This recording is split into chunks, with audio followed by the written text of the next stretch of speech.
Welcome back, lords and ladies, to another Age of Petty Kings 2.0 Hot Seat House Martell campaign.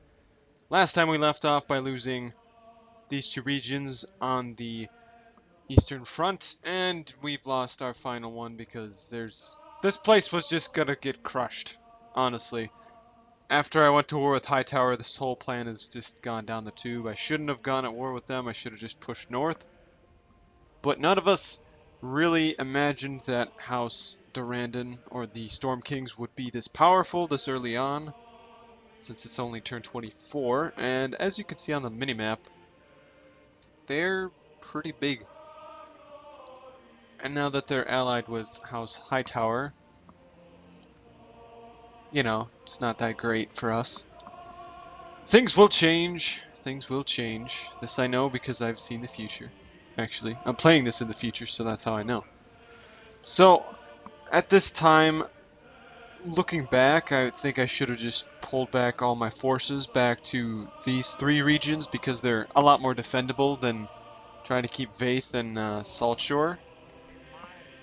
But at this point, I just wanted to keep these places as long as I could because I was going in the drink for money reasons, and I tried winning this battle. Even though I won with the the Prince of Storms, I can't win this because they got lots and lots of good soldiers. So, Nymeria's toast. And, yeah. Let's take a look at the royal family. We have a Tremond. He's almost of age. Got a little Silva. A Damon Shell. And a Prince Dor. Ario. Ario is my MVP right now. Him and his 5 stars, and then Moore's got his 5 stars too, so if Nymeria was still over here and we didn't push that far in to the lands, this would have been a better idea. But I did want Blackmont. I should have just kept Skyreach so I wasn't cut off. But besides that, that's all they've got for updates right now. There's a message here if you guys want to read it. The Aarons want to give me more land, and as I'm pretty sure I already told everybody, I might not have, but at this point in the campaign, I'm already like, we're already just about 20 turns ahead, so I thought it was okay that I revealed my little island holdfast. I don't know if I told you guys, but there you go. You now know. Relations worsens, blah blah blah. Not doing very well. See you guys in the next turn. Okay, so we have another message from the Kingdom of the Mountains and Vale. You were losing, but I promise. Okay, so at this point I was just saying that I was trying to hold off the Durandons as long as possible with the forces that they had. So they have about 2 stacks, kind of 2 stacks, at least 2 stacks here, a stack here, and another stack at this fort. Now, like I said, excuse me, like I said earlier, I should have just pulled back my men. And he probably scouted out these little trees to see if I was there. So he didn't rush in right away, but I can't beat Andrew Penrose because of he's just outstanding. His command ability is just amazing. But Damon Shell's just standing here, so yeah. At this point, it's time to get out of here. Because I see Andrew Storm is on his way. He's a family member. So at this point, my kingdom is crumbling. I am not able to hold on very much longer, but I informed the Aarons and House Lannister and I don't know, yeah, and the Kingdom of the Trident. Like, hurry your asses up, otherwise I'm not gonna be here much longer to hold off these guys. Because at this point I was just distracting 4 stacks of soldiers. You know, 4 armies. The longer I could distract them, I figured the better chance I had to give my allies on the other fronts to attack and defeat the Storm Kings. Now, when we look at the military of the Storm Kings versus the Aarons, the House,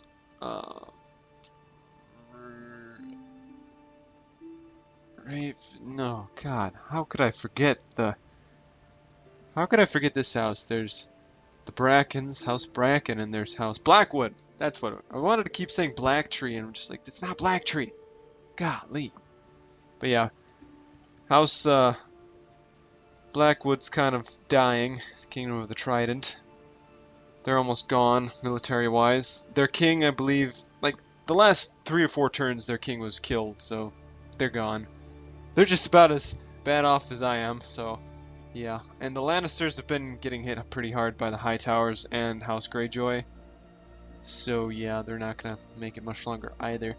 And House Arryn is the only one that's really able to do anything, but they're going head-to-head with Darkline right now. So House Durrandon is being distracted, but my allies are kind of busy at the moment, so yeah. And yeah, nothing's happening up here. It's just my little island. Oh, and we lost Nymeria, by the way. That's all for this turn. See you guys in the next one. Welcome back, lords and ladies, to the 26th turn for the Martell campaign. Kind of an add-on to the other last 2 turns, but here we are. We're under siege in Vaith by Merrick, the Prince of Storms, and his little would-be captain of 150 men. Now, we could try and ride out and beat them, but we don't have the soldiers to do so. Anyways, there's been a few developments. We had Andrew Storm build a little fort here, and Penrose built another fort to kind of cow us. And I wanted to make sure it was just out of range of this stack to kill this little guy off so we could rejoin everybody. And I had to get all my men together and be able to recruit one unit. So I'm getting some ships together. This is at this point I'm trying to collaborate with my allies to see if I can make a break for it and run away. Because I know I have the little pebble hall. And Holwick Briar's about to die. King of Storms is going to try and kill him. And yeah, that's pretty much all. If Penrose can make it over here and beat us, it might be over. Oh look, Briar, you might be our last family member down in the south. But yeah, Saltshore and Vaith are both gone next turn, for sure. Sunshield, I've renamed it Sunshield because I'm defending that place like it's because it's my capital. It's my new capital. But yeah, that's pretty much all I got for you guys today. I'll see you guys in the next turn. Oh, we have another bride presented. So let's say no. Okay, we have another message from the Erins. I have vanquished House Darkline, just clearing out rebels now. In 2 turns, I shall begin the war against the Durrandon Oathbreakers. The Ironborn have joined me and are attacking Durrandon in the Riverlands. I will have 4 stacks ready to deliver justice. How are you holding up in Dorne? How are your finances? Can you build a port on Pebble? And let me just answer all those quickly, seeing as this is a turn in the past. As I mentioned in the beginning of this episode, we are already 20 turns ahead. That's why I'm kind of speeding through all of this. It's because it's inevitable that I was going to die down in the south. That's why I was getting my ships ready to leave. So, as we could see, we have a couple of stacks over here. And as I was saying, there was at least another stack. 2 stacks over here, but I think they buggered off. One of them went up north, and then the other one just split in half with what they had. So, take this fort. Kill their family member. Good deal, sons. And we rush over this way. Kill off their king. With an average victory, not bad. Execute them. And no matter how many times I tried replaying, every time their king was in battle, or this guy when he was a prince or whatever, up here by Nymeria, I would try and kill him, or just keep quick saving and quick loading until, you know, he would die. And he'd only get down to like 5 or 6 soldiers left in his bodyguard, but he would never die. Never. But yes, we were able to save good old Briar. And we still have Alarion and his 6 stars, and now Morris has a golden chevron. So at this point, I'm thinking we gotta make a break for it because we can't hold on much longer. Now with 2 stacks on the horizon, literally within a turn, Harbored Swan could attack Sunshield next turn and we could beat him off. Or these guys could just join up with him and he could be next to them. So in the next 2 turns, pretty much everything's gone except for Sandstone and my 2 ships. So it's at this point I just got Aereo and I moved this way. Or maybe it was next turn, maybe I held on one more turn, seeing the future. But yes, things are going downhill. See you guys in the next turn. Okay, we're back on turn 27, or 28, or whichever turn we're on now. The Errands had to break our alliance in order to, or no, I don't think we ever had like an official alliance, but this was the final thing, but here we go. I'm not gonna lie, I have no idea what to do. Every crossing on the Blackwater, which is now the border between Greyjoy and me, on the northern side, and Durandon to the south is fortified. I've consolidated the entire previously Darkline areas, and I'm preparing for war. I'm thinking of attacking Tarth and Estermont, maybe gaining naval dominance, but I don't know the strength of Durandon Navy, stationed in Storm's End and Evenfall. And Durandon has brought a stack to Parchments. I cannot do an attack without great risk. However, things are looking better in the west. The Greyjoys and Lannisters have decided to make peace against a common foe. Good. 2 large hosts are ready to march out from the shadow of Casterly Rock to push back the Durandons, along with Greyjoy's help. Now, let's see. Also got a stack of my own in the Riverlands. The Great Offensive shall soon start. You should bring that one family member to the Westerlands if Hightower allows it, and welcome to the Confederacy. Okay, so this is what I ended up doing. Apparently I kept this fort to... That was actually a good move on my hand, because I believe Dale Swan is actually a night fighter, so keeping this fort was a good idea to give me another turn. I thought they were going to go around the Sunshield, but yeah, appears not. So at this point I was just trying to scramble and do anything to stay alive longer. I'm going way into debt, keeping this army that I don't really have any use for because I can't beat their 2 armies. So we're yep, we got alliance and all that good stuff. So in this next turn, it's going to be something really stupid that you guys are going to see. I'm going to do this. I'm going to sail away. Okay, so I don't feel as bad about this as when I was doing it, but I don't know if I waited another turn or not. That's the problem. I might have moved over to Sandstone or something stupid next turn, but I won't spoil anything. Things are going downhill. I didn't think Lannister had any forces left, but you can really blockade yourself in the Westerlands. I'll see you guys in the next turn. Alright, we're under turn 29. We have another message from the Errands. I have asked the Hightowers to allow you passage to the Westerlands. The Lannisters said they shall welcome you with open arms. Once you get the Westerlands, proceed towards the front line. You shall be given settlements of your choosing then. So, that's a thing. As long as he's alone, and please keep your fleet away. That's what Hightower said. Like I said, oh, could I put my king over here just so I'd have a really nice family member nearby? And he's like, yeah, that's fine, sure. Just keep your fleet away.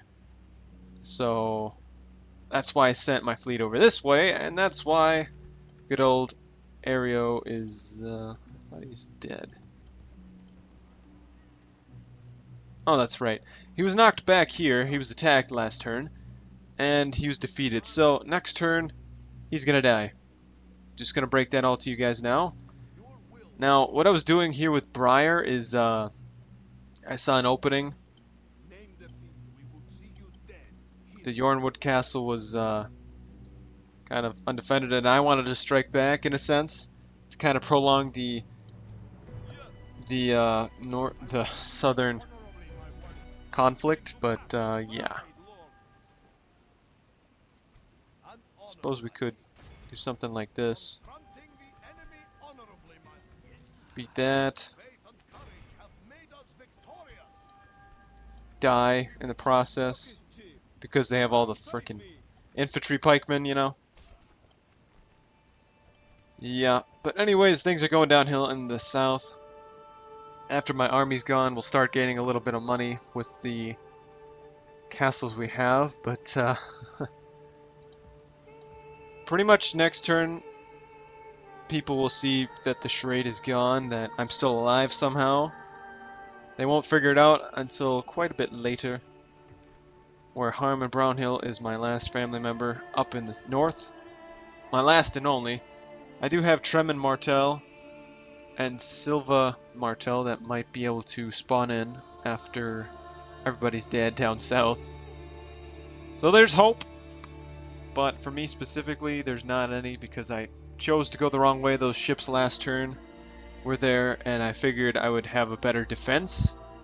Like there's a better defense like in vanilla Total War, or vanilla Medieval 2 Total War, but these are just 3 and 3, so they honestly had the same chance to kill me as I did them, and I didn't realize it at the time, so I should have gone the other way. Regardless of what Hightower was saying about keep your fleet away. Now there was a chance that he could have just sunk all my shit. So I'll get more into that in the next turn. Alright, an update from the Kingdom of the Mountains and Vale. I share your grief about your lands, my friend, but I fear I bring only ill news. Turns out the Durandans have a half-stack fleet at Storm's End full of wardromos and galleys and a few more merchant ships at Tarth. You will never make it past them, so I suggest you turn every boat you have towards Starfall and try to reach them, the safety of Westerlands. On land, the situation is pretty bad. The Greyjoys and I cannot cross the Blackwater into the Reach due to Durandans fortifying it and the incompetence of the Lannisters. I also fear time is not on our side anymore. With your defenses falling, it frees up Durandan forces in Dorne, and I'm already outnumbered. The Durandans have mobilized and have 3 stacks marching against my 2 stacks. And finally, my diplomat has found you at Starfall. How much in debt are you? I can give you money so you can mobilize at Pebble. Okay, so that's currently what's going on. So, as he iterated my ally so well, is that I can't hold back the Durandans any longer. They're freed up their 2.5 to 3 stacks down here to march on the Greyjoys and the Lannisters, or the Arryns themselves. Also, as you can all see, my king was killed. Yep, King Mors was backstabbed by the Hightowers, and they said, the blood for blood and whatnot. They were, I don't know. I could probably find the message in the forums on Total War Center, but to be honest, it's just felt like a slap in the face, like, suck, you suck, And I'm just like, really? Yeah, it doesn't matter. He was gonna die regardless eventually, but it just for him to die like that was like, really? You couldn't just not do that? I don't know. It just was annoying and not at the right time. So yes, we lost everything down in the south. Only thing we have now is Pebble in the north. Now I want to get to this turn because not a lot happens from here on out, at least until I get back into some money, because now he is King Harmon Brownhill of Dorne. But I kept referring to him as King Harmon of Pebble Hall, because that's all he's really got, and that's all good graces of my allies as well. So we have a Shara Dalt. She'll come of age soon. We'll get another general up here. We'll start getting literally armies, an army made of generals. I'm planning it. It's gonna happen. But yes, I'm going to speed ahead until the turn in which there's well, there's movement, and I know there's going to be movement later on, but I'm going to leave it here for now. So thank you all for watching. I'll see you guys in the next turn, regardless of whether it's turn 37 or 5 or 40 something. I don't know. We'll see. Thank you all. I'll talk to you in the next one. Bear night out.